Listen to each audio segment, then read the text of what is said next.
Bukas natin malalaman kung may sasakit sa katawan ko. Ako magagalit ang marami na ito. Ano ba kala? Lalabas ko na ba yung mga sikreto ko? Legit yan, totoo yan. Ayun na tayo sa claim. Kanina nag-50 ako eh. 50 to.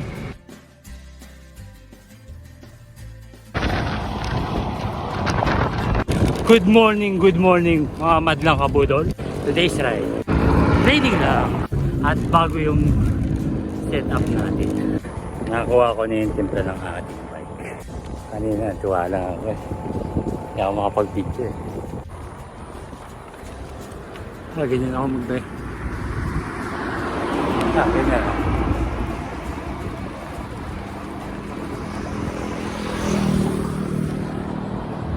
Pagsarap eh. Masarap sa feeling eh. Yun na nga nangyari. 2 days, 3 days. Wala akong bike.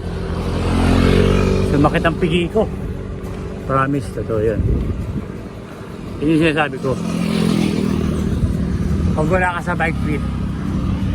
Ako matagal na nagbabike. Ay, ito yun naman, di ba? Pag mali yung bike fit nyo, 3 days, 4 days, 5 days, nararamdaman nyo pa rin yung sakit. Ako 3 days, nararamdaman ko pa rin. Mali yung posisyon ng puwet. Yung mga pigi-pigi ko. Ay. Paggabi naman, tinungo ko siya. Paggabi, pinag-aralan ko yung yung dating posisyon ng upuan. At saka rin na posisyon ngayon. Yung tinaas ko siya na tinungo. Tapos yung upuan, move forward. So hindi ko pa maitaas lalo. Sakit yung upuan ko. Lumalabas na wrong size yung bike ko. Ngayon tama na, okay na. Pagkakaupo mo, para kang dumpin ang pagkayo mo. So yun yung hinahanap ko ng posisyon. So makikita nyo naman yan eh, sa mga pro. Yung titignan nyo, yung posisyon nila. Kung paano sila mag-bike. Pero yung pinaka parang common nila sa bike, hindi yung ganda ng bike eh. Hindi yung group set, hindi yung nagbabike. Hindi yun ang nakikita ko. At nakikita ko yung posisyon ng ganito. At ng seat post. Ayan yung pag-aralan nyo. Sa seat post, may mga parang napansin ko lang yung pagbabike ko. Sa level ng seat post, ito dito. Itong tinuturo ko sa babaw. Yan. Sa akin hindi ko yung lahat. Ang takbo ko dyan, 25. Parang pinaka-average. Yan. At itong sa baba, 30. So, ganyan yung gap. Yung nasa baba, 30. Yung nasa taas, 25. So, kung tama yung bike ko, pwede ko pa itaas ng konti, magiging 35. Magiging 40. So, may stretch yung kita ko. Buo yung padyak. Kaya yung marami nabubudol. Kasi hindi nakaset up yung seat post nila, yung bike nila sa ganung speed. Diba? Merong malalakas na nasa ikaw ito nasa baba 25, nasa 30 yung yan ang bubudol sa'yo. Yung takbo ng 30 average pala sa kanya yun. Normal pa lang, hindi pa hindi pa naghahapit yun, kumbaga inalalayan ko pa. So ikaw naman 25 na sumama, hinahabol mo ngayon yung takbo ng 30. Kaya pag natapos yung ride, nabudol na naman ako. Yun yung tingin ko lang hindi ko pa naman, theory ko pa lang yun. Sinubukan ko sa bike ko kanina, 25 yung average ko talaga dito eh. Yung parang normal chill ride mo lang eh. Eh ngayon nagti-30 ako, wala kang effort eh. Sa theory ko pa lang yun, pero feeling ko yun na rin. Nasa seat post yung bilis. Kasi yung stretch ng paa mo, yung sipa mo, buong buo na. So yung cycle naman,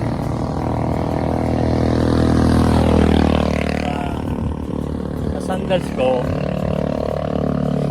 kalahati lang yung sipa ko. Pero hindi pa full force. Yung sa 20. Sa 25. Hindi pa full force.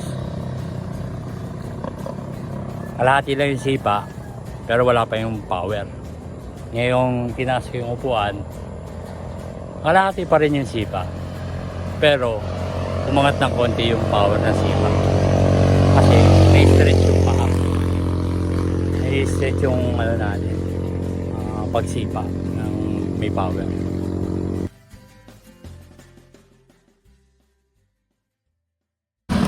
Yun mga kabutol, yung kahabaan na yun, may 40 ako, so pinagod ko talaga para hingalin ako. Tapos so nasubukan natin 40 na 200-300 meters. After nun, sinubukan ko tumakbo lang ng parang nagpapahinga lang, takbong recovery lang. Yun, nakita nyo naman 30. May nasubukan na naman si ating kabudol. Climb na lang magkakaalaman. Kaya na tayo sa climb, hindi tayo tumutukod, smooth lang tayo umakit ng pag-climb. Kung masusubukan yan, nasa Mindanao tayo eh, marami ang ahon lusong dito eh, at dito tayo sa tukuran.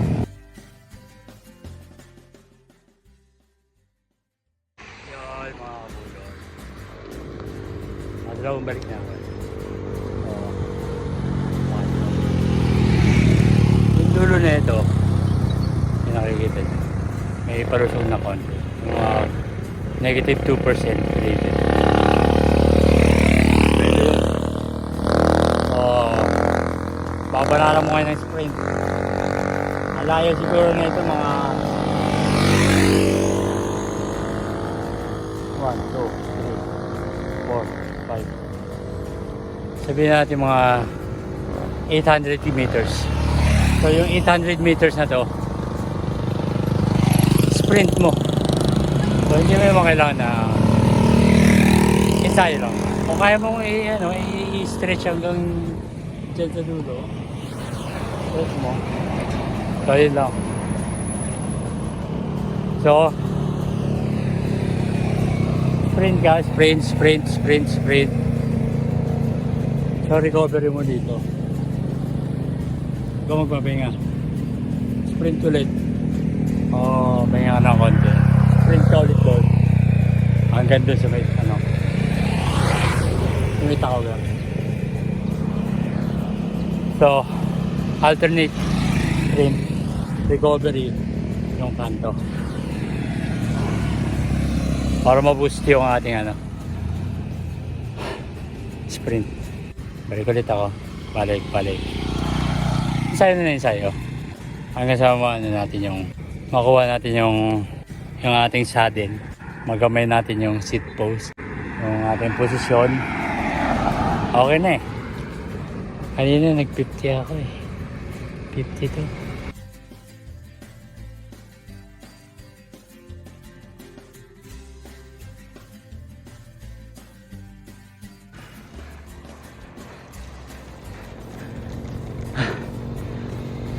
Hingal ako kabayan. Hingal talaga. Legit yan, totoo yan. Sumabi ako sa tricycle. 40 yung takbuhan. Pero more than 1 kilometer and 500 meters. Mga ganun. Sinabay ko. Hiningal ako. Video muna. Para tayo nga. Excuses. Kapoy.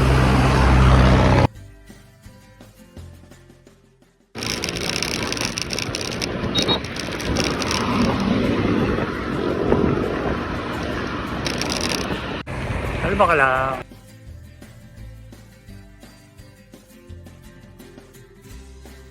Diyan, nagtatapos ang ating ride, mga kabudol. So, another test na naman ang ating aero position. So, okay naman. Bukas natin malalaman kung may sasakit sa katawan ko o tama yung ginawa natin. Ngayon okay naman, wala naman sumasakit. So nakita nyo naman, nag 35 tayo ng ganun lang, 30, ganun lang. Sa pantest sa ahon, punta ng Aurora, doon magkakalaman. Tapos SND. Yun yung final natin. SND. So hanggang dito na lang. Salamat sa panonood.